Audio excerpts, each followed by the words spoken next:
Sidang dibuka oleh Dr. Kanjeng Raden Tumenggung Rajiman Wedyadiningrat selaku Ketua BPUPKI. Agenda utama dari sidang ini adalah merumuskan dasar negara Indonesia Merdeka.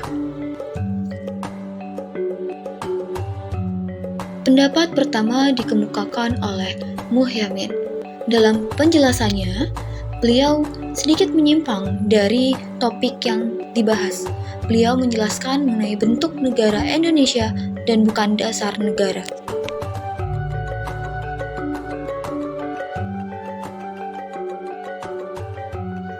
Selanjutnya ada pendapat dari Mohatta.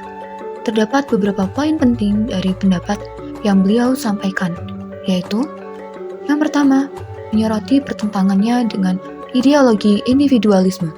Yang kedua, beliau menganjurkan pemisahan antara agama dan negara, sebab jika agama dipegang negara, agama hanya akan menjadi perkakas negara sehingga kemurniannya hilang. Yang ketiga, memberikan hak mereka berpikir untuk warga negara. Dengan demikian, warga negara bisa mengutarakan pendapat mereka tanpa ada rasa takut. Yang keempat, ada inti dasar negara yang beliau kemukakan, yaitu gotong royong dan usaha bersama. Selanjutnya ada pendapat dari Ki Bagus Hadi Kusumo. Perlu diketahui bahwa beliau adalah tokoh yang mewakili golongan Islam, sehingga beliau memiliki pandangan yang kuat mengenai pentingnya ajaran agama sebagai pondasi negara.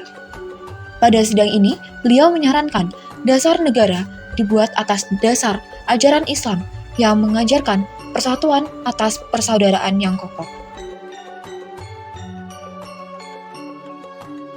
Pendapat selanjutnya adalah pendapat dari Supomo.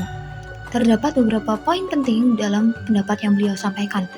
Yang pertama, beliau berpendapat bahwa perlu untuk memisahkan urusan negara dengan agama, atau dengan kata lain, bukan negara Islam. Karena dalam negara Islam sendiri, berarti negara dan agama menjadi satu. Pendapat ini juga sejalan dengan pendapat dari Mohatta. Pendapat beliau yang kedua, yaitu urusan agama akan diserahkan pada golongan masing-masing, sehingga setiap warga negara bisa memeluk agama yang disukai dan akan merasa bersatu dengan negara. Yang ketiga, beliau menganjurkan untuk membuat atau mendirikan dasar negara yang tersusun atas sistem hukum bersifat integralistik, di mana negara mengatasi dan menghormati semua golongan dan tidak mempersatukan diri dengan golongan terbesar. Berikutnya ada pendapat dari Lim Kun Hyun.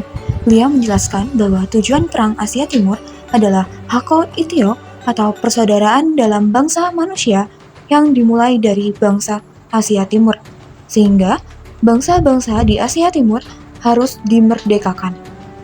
Beliau juga menjelaskan mengenai dasar negara yang merdeka adalah hati manusia. Jika hatinya baik, pikirannya juga baik dan akan menghasilkan buah yang baik pula, yaitu aturan-aturan yang baik untuk banyak orang.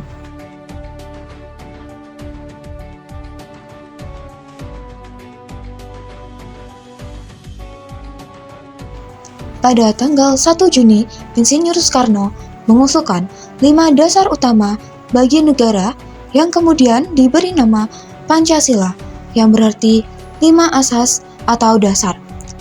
Kelima dasar tersebut yaitu pertama, kebangsaan Indonesia. Kebangsaan Indonesia di sini adalah kebangsaan yang bulat, bukan kebangsaan Jawa, Bali, dan lain-lain, melainkan kebangsaan Indonesia yang bersama-sama. Kedua, ada internasionalisme. Indonesia bukan bangsa yang menyendiri, sehingga harus menuju pada kekeluargaan bangsa-bangsa.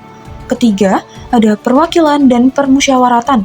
Negara Indonesia bukan negara untuk satu golongan, melainkan untuk semua golongan dan warga negara. Keempat, ada kesejahteraan. Kesejahteraan baik dalam bidang politik maupun ekonomi. Dan terakhir, kelima, ada ketuhanan. Setiap warga negara hendaknya bertuhan dan saling menghormati antar agama satu sama lain. Beliau juga menawarkan kemungkinan untuk meringkas 5 dasar negara tersebut menjadi 3 dasar saja, yang akan disebut dengan nama Trisila. Ketiga dasar tersebut yaitu sosio-nasionalisme, sosio-demokrasi, dan ketuhanan. Dan jika masih keberatan dengan ketiga dasar tersebut dan meminta satu dasar saja atau yang disebut dengan Ekasila, maka dasarnya adalah gotong royong. Kemudian, berdasarkan kesepakatan bersama, maka Pancasila lah yang dipilih sebagai dasar negara Indonesia.